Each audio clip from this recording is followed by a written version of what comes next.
Mukunda jewellers వారి Purvi gold and diamonds November 1న KPHBలో ఘనంగా ప్రారంభం. ఓపెనింగ్ ఆఫర్ గా ప్రతి 3 లక్షల కొనుగోలుకు ఒక బంగారు నాణెం ఉచితంగా పొందండి. బిగ్ బాస్ తెలుగు సీజన్ 9 ప్రారంభమై 9 వారాలైంది. వారానికి ఒకరు ఎలిమినేట్ అవుతూ తమ ఫ్యాన్స్ ని నిరుత్సాహపరుస్తున్నారు. మొన్నటి వరకు ఎలిమినేషన్ ప్రక్రియ ప్రేక్షకులను నిరుత్సాహాన్ని ఉత్కంఠను కలిగించింది. అయితే 9వ వారంలో జరిగిన పరిణామం మాత్రం ఆసక్తిగా షాకింగ్ గురయ్యేలా చేసింది. ఈ వారం ఎలిమినేషన్ ప్రక్రియ ఉత్కంఠగా సాగుతున్న తరుణంలో ఎవరు ఊహించని విధంగా ట్విస్ట్ చోటు చేసుకుంది. అదేంటో ఒకసారి చూద్దాం. బిగ్ బాస్ 100 రోజుల రియాలిటీ గేమ్ షో. ఇందులో వెళ్ళి వచ్చిన వారు విపరీతమైన జనాదరణతో పాటు మంచి ఫ్యాన్స్ ఫాలోయింగ్, సినిమా, సీరియల్ అవకాశాలు పొందగలుగుతారు. అలాంటి గేమ్ షోలోకి ఎంటర్ అవ్వాలని చాలామంది కలలు కంటూ ఉంటారు. అయితే కొన్ని షరతుల కారణంగా అవకాశం రాక కొంత నిరాశపడతారు. ఇలా చాలామంది అవకాశాలు దొరక్క ఇబ్బంది పడుతుంటే కంటెస్టెంట్ రాము రాథోడ్ దొరికిన అవకాశాన్ని సద్వినియోగం చేసుకోకుండా సెల్ఫ్ ఎలిమినేషన్ చేసుకున్నాడు.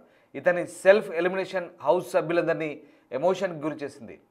ఇక హౌస్ సభ్యులు ఎంత బతిమాలినా వినకుండా రాము హౌస్ని వీడాలనుకున్నాడు. ఇక ఈ వారం అతి తక్కువ ఓట్లు పోలైన సాయి శ్రీనివాస్ ఎలిమినేట్ అవుతాడని అందరూ భావించారు. కానీ చివరి సమయంలో రాము రాథోడ్ సెల్ఫ్ ఎలిమినేషన్ పెద్ద ట్విస్ట్గా మారింది.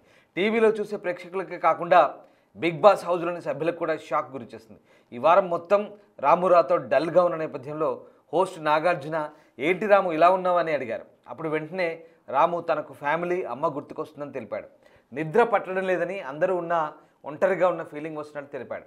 ఈ విషయాన్ని పాట రూపంలో అందరికీ వినిపించి కొంత ఎమోషన్కి గురి చేశాడు. తమది పెద్ద ఫ్యామిలీ అని, చాలా హడావుడిగా ఉంటుందని, తాను లేకపోతే ఎలా ఉందో అనే టెన్షన్గా ఉందని, భయమేస్తుందని చెప్పాడు. అంతేకాకుండా తన ఇంట్లో 7-8 మంది పిల్లలు ఉంటారని, వాళ్ళు గుర్తుకొస్తున్నారన్నాడు. తాను పెంచుకునే పెట్స్ కూడా గుర్తుకు వస్తున్నాయని, అందుకే ఇక్కడ ఉండలేకపోతున్నానంటూ ఎమోషనల్ అయ్యాడు రాము. హోస్ట్ నాగార్జున ఎన్నిసార్లు అడిగినా వెళ్ళిపోతా అన్నాడు. హౌస్మేట్స్ ఎంత రిక్వెస్ట్ చేసినా కూడా వినలేదు. ఎట్టకేలకు సెల్ఫ్గా ఎలిమినేట్ అయ్యాడు. దీంతో కంటెస్టెంట్స్ అంతా భావోద్వేగానికి గురయ్యారు. ఇక రాము రాథోడ్ మానసిక పరిస్థితిని అర్థం చేసుకున్న నాగార్జున బిగ్ బాస్ గేట్లు ఓపెన్ చేయాలంటూ ఆదేశించాడు. దీంతో రాము రాథోడ్ బయటకు వెళ్ళే అవకాశం ఇస్తే వెళ్తారని చెప్పడంతో బిగ్ బాస్ హౌస్లో ఈ ఫోక్ సింగర్ ప్రయాణం ముగిసింది. మామూలుగా అయితే 9వ వారం నామినేషన్స్లో సంజన, సుమన్ శెట్టి, భరణి, కళ్యాణ్, రాము, సాయి శ్రీనివాస్, తనుజ ఉన్నారు. ఓటింగ్ ప్రకారం సాయి శ్రీనివాస్ చివరి స్థానంలో నిలిచాడు. అయితే రాము సెల్ఫ్ ఎలిమినేట్ కావడంతో ఈ వారం మరొకరు ఎలిమినేషన్ ఉంటుందా లేదా అనే దానిపై ఉత్కంఠ నెలకొంది. ఏదేమైనా స్ట్రాంగ్ కంటెస్టెంట్గా ఉన్న రాము రాథోడ్ అని టాస్కుల్లో అద్భుతమైన పర్ఫార్మెన్స్ ఇచ్చి ఇలా సెల్ఫ్ ఎలిమినేట్ అవ్వడం చాలామందిని కొంత నిరాశపరిచింది.